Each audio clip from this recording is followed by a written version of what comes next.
got out of that ring and I just thought, I can't wait to fight again. It was just weird walking back. I just thought, I just can't wait to go again.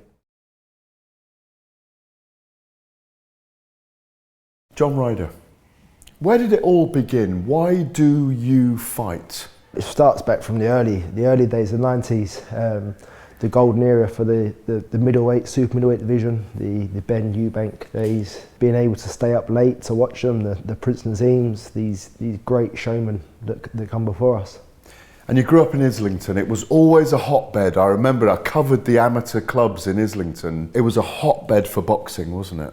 Yeah, I mean, a lot of fighters coming out of Islington, especially. An inspiration of mine was Colin Dunn. Yep. From the 90s and the early 2000s.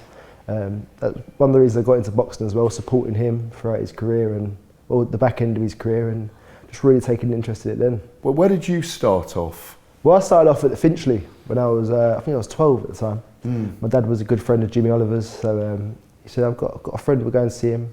Funny enough, I was at work with my dad on a Saturday once when I was about 7 or 8, and I remember Danny Oliver bouncing around, and he wasn't much taller than me then. He's not grown anything at all, I have.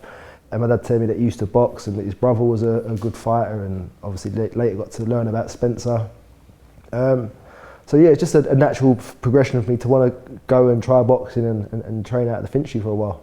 And were you, in that era as well, were you already an Arsenal fan? Because you were renowned as an Arsenal fan. So was it boxing and Arsenal at the time? No, it's very much Arsenal throughout my early years.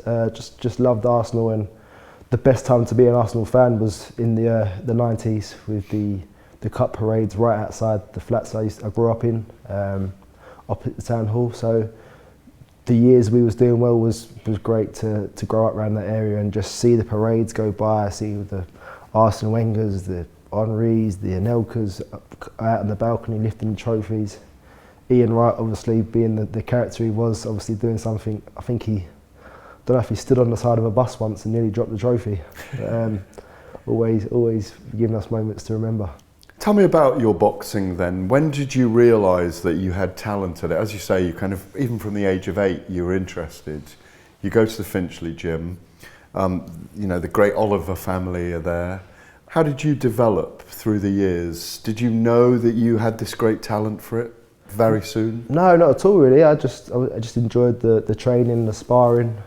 And then it just got to a point where it was too far to travel to Finchley every night. A friend of mine, Ben, he lived around an area where there was a trainer for the Angel, and he said, why don't we go and try there? So stuck to that, got started at the Angel, and never looked back.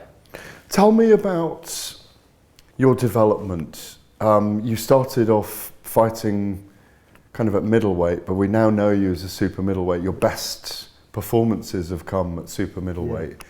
Were you always a hench, thick-set guy? Is that why you perhaps were having to boil down in weight through your career to fight at middleweight and not super middleweight? I think that's always been the issue. I've always been thick-set and trying to boil myself down. I never really took much into the strength side of things, and obviously Tony's a big advocate for you need to do it all, running, strength, boxing, and it was an essential move up to super middleweight once I started the S&C side of it, because we've got Dan Lawrence, who's like a master at what he does in the S&C. Tony, obviously, a master with the boxing, and yeah, I needed the room to grow into myself, and 168 was definitely the ideal move. We'll come to your career highs and lows in a minute, but you mentioned Tony Sims, of course, who is a stalwart of British boxing. Tell me about your relationship with him. I mean, great loyalty between you and he. You've been together a very long time. Yeah, well, he's managed me throughout my career. I initially was turned pro with Colin Lake training me. I think it was 2014 I made the move over to Tony, and with Tony you've got a father-son bond there, but you've also got like a big brother, little brother, where he's going to take the piss out of you. He's going to have you a laugh. And then you've got the thing where he's going to put his arm around you and see you all right. But then you've got the best friend in him as well, because we go away on training camps and it's not all work and no play. We're down the water park and having fun. So we've got everything with Tony. And I don't think I'll be the only one to say that. I think it's Joe Cordina, a lot of the boys will agree with me that we've got the big brother, the best friend and the father figure. So he's covering all bits. Let's talk about your career. I mean, there have been losses. There have been some amazing victories. There have been losses when you probably should have had victories. Yep. Did you believe you could win a world title at middleweight? I think I'd like to think so. It was always the first battle was won. Well, I suppose the biggest battle was making the 11 stone 6 mark. Listen, I had some good wins at middleweight still, but when it come to crunch time, I suffered. Let's talk about those wins at middleweight. What stands out for you, the great nights? At middleweight, the DAZN AGAIN was a fantastic win. He was coming off being prize fighter champion, former Commonwealth Games gold medalist, so a great resume he had. Other highlights? Obviously the good fight with Billy Joe, that was a great fight. Probably the lowest of the low was the Nick Blackwell and the Jack Arnfield fights. Yeah. Blackwell was the best and worst thing that night. I mean, Nick went on to achieve his dream, and I'll be forever grateful that I was the man that he achieved his dream against. But then the Arnfield fight, I probably should have made that step up to 168 a bit sooner. I stayed there for too long, suffered that bit too long, and paid the price for not moving up sooner. We often talk about a loss as a learn. Yep. Were those losses a big learn for you? Did you have to do soul searching after those? The Billy Joe fight, not really. I put it down to experience. Knew that I'd be a better fighter because of it. The Nick Blackwell defeat, yeah, a lot of being alone with my thoughts and really questioning myself and doubting myself and feeling that I need to do a lot of things differently and seeking people's advice about like mental strength and whatnot. And sat there with Tony, he was like, listen, you can do this. You've done it for long enough, and you don't need someone to tell you that you can do it. Like you said, I'll tell you can do it, and that's enough. And he was right. I didn't need I think at that point I just needed an arm around me. Tony gave me that, and just to someone to tell you everything will be all right. And since then I've not looked back really. Have you ever had dark times in boxing where you've thought, I'm going to have to walk away from this, that things aren't right for me, that I need to change something? Am I designed for this? Have you ever had those feelings? I'll say the darkest times came of late after the Canelo fight. It's like, well, what now? I've kind of not done everything I set out to do, but world title shots are not going to come. They're all tied up. I've achieved my dream of fighting at the top level, and what else is there for me to do now? And it's like, so it's almost like remotivating yourself. Remotivating, and being patient, I suppose. Yeah, as of course, because I set out in this game to achieve a level of financial security where I could buy a house for myself, my family, my kids, my missus, and I've done that. And now it's like, they don't need me anymore. They've got the house. So it's like, what now?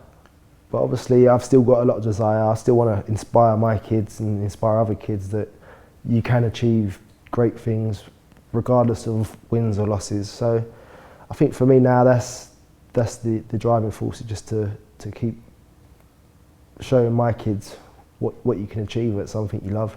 In that super middleweight run, then you found your niche. Yep. You found where you belong. I mean, there's a couple of fights that stand out that, rightly or wrongly, I felt that you beat Callum Smith up in Liverpool. Yep. How disappointing was that? I thought I won it about 8 rounds to 4, so not that close. I had you 7-5, I think, from memory. Yeah, but it was a close fight. It was humbling, the people's kind words of, oh, you should have been world champion, and that goes from being nice and warming and humbling to being annoying, and to an extent that, well, if these lot can see it, why did the judges not see it that way? Why am I not fighting for defending these titles against Canelo and fighting for the WBC? So yeah, it got to a bit of frustration in the end, but I just took it day by day, step by step, and just knew that God's plan obviously wasn't for me at that time. And I look back now and I think to myself, well, had I won that night, yes, I would have been a world champion, but I'd have gone into Canelo fight next, and potentially now my career would be over. Whereas I've prolonged my career for 4 years, stepping into 2024 with another big fight against Jaime Munguia, and I've lived to fight on. So you get the Canelo fight. You've got to go and fight him in Mexico, in his hometown. It's his homecoming fight. Talk to me about how you were feeling going into the fight. Well, we'll talk about mental strength and not needing someone to speak to prior. And a good friend of ours, Greg Meehan, he's like a mindset coach now and whatnot. And after the Zach Parker fight, he was there and he said, "How did you feel?" I said, "Like I need to switch on." I was walking to that ring, I had Nigel Ben with me, and it was like, it was a bit like, oh, this is nice. It's not that busy, it's not that packed, it's a bit empty, but got in there. When the bell went, I finally switched on. Then I thought to myself, I said to Green, I said, I need to be switched on from the get-go. The ring walk, I can't be allowing 55,000 Mexicans screaming pro Canelo to get into my head. So I've done tons of work, 20 weeks worth of work with Greg, just on visualization, just getting myself in the alpha state and being prepared for what Mexico would bring for me. And it worked so well. I'd been to that stadium 100 times before I'd boxed there. Lucky enough, I went there for the press conference. So I'd been in all around the changing rooms, the ring walk area. So I knew roughly what I was going into. But every night I'd sit there, I'd shut my eyes, I'd visualise driving to the arena, walking up to the change rooms, getting myself ready, walking down to the ring walk area, walking out, and just knowing there'd be boos, but in my head them boos were cheers, be in the ring. I knew Canelo would keep me waiting for a while, so just keep busy. But when all the showbiz and the razzmatazz comes out, the lights, the fireworks, I'm not going to be, oh, that's Canelo, that's just another man. For rounds 1 and 2, I had a dream 1.5 rounds. Then Canelo caught me with a peach of an uppercut that he was looking for so long. Well, that had only 2 rounds. Caught me with it, the nose was gone, last punch of the 2nd round. And then that was a totally new experience for me. I'd never had a broken nose before. Potentially have, but not like that, not blood pouring down the back of my throat, out of my nose. And it was all new. I tried sitting down, and Tony and Seltzer was dealing with me, and then I think 3-4, I seem to remember it different. I seem to remember like I took a beating, but watching it back, I kind of held my own for 2 rounds. Very much so. Round 5, I think he obviously dropped me, but it was more of like I was stepping back, he landed with a good backhand, and I went to lean back off the ropes, and the ropes just weren't there, and it was just like but yeah, beat the count. Then it was one of them, it was like, right, if you're not going to get me out of there, I'm coming for you. You're digging deep. Yeah, I did feel sorry for myself for a while. I thought like the biggest night of my career, like the one I'm going to remember for the rest of my life, is the first 2, I had a great first 2 rounds, last second of the round went horribly wrong, and then the next 3 rounds I felt sorry for myself, and it was about just biting down, digging deep and letting him have it. Are you very proud of that performance in spite of the defeat? I am, yeah. Would you fight him again? Oh, I'd love to, yeah. There's no quit in you, is there? No, and I often say now, I wish I'd had that fight 10 years ago, because I feel like that would have made me such a better all-round fighter. For you, how much longer do you go on? You've got Jaime Munguia in January in America. Yep. Terrific fight. Yeah. Great clash of styles. He likes to get involved in a war. You don't care, you'll do whatever the other person wants to do, or even command it yourself. Yep. Looking forward to that one? I am, yeah. It's I want to stay at the level I've been operating at. So I think this fight does that for me. I didn't want to be dropping back down, having 6 and 8 rounders on someone's underguard. So this is another big fight for me. The longevity of me now, I don't know. It's fight by fight. It was the same with the Canelo fight. It was like I could win, lose or draw here, and I could walk away. Like I've been to the peak of the mountain. Been to the Everest. Been to the summit, yeah. Yeah. And but I got out of that ring and I just thought, I can't wait to fight again. It's just weird walking back. I just thought, I just can't wait to go again. I don't think that feeling is going to leave you anytime soon. You've probably got a couple more years left. We'll see. I mean, just fight by fight. At any point now, I could win, lose or draw and go, that's enough now. I've got 2 beautiful kids, beautiful partner, beautiful home, and it's just, at some point I'm going to have to put them first, and listen, they come first, they know that, but boxing does take over at times.